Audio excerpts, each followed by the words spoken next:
श्रीमद्भगवद्गीता प्रथमाध्यायम् अर्जुन विषादयोगम्। धृतराष्ट्र धर्मक्षेत्रे कुरुक्षेत्रे समवेतायुयुस्तवः मामकाः पाण्डवा चैव किमकुर्वत संजय।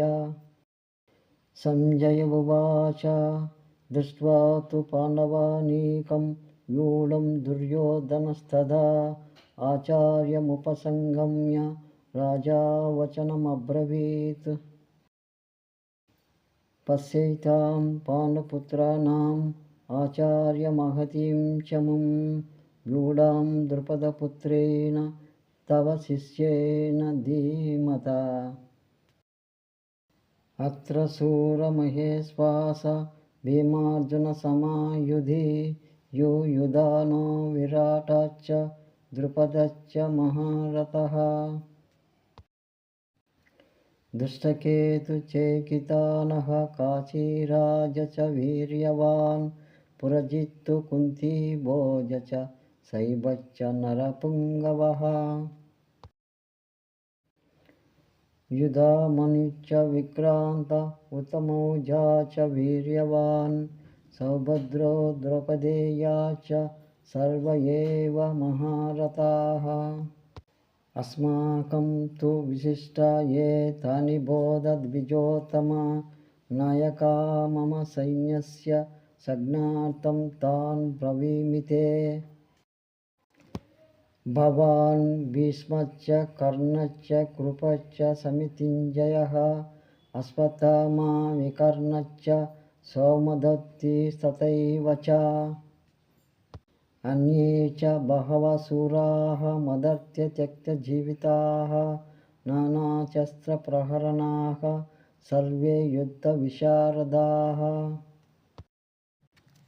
अपर्याप्तं तदस्माकं बलं भीष्माभिरक्षितं पर्याप्तं त्विदमे तेषां बलं भीमाभिरक्षितम्।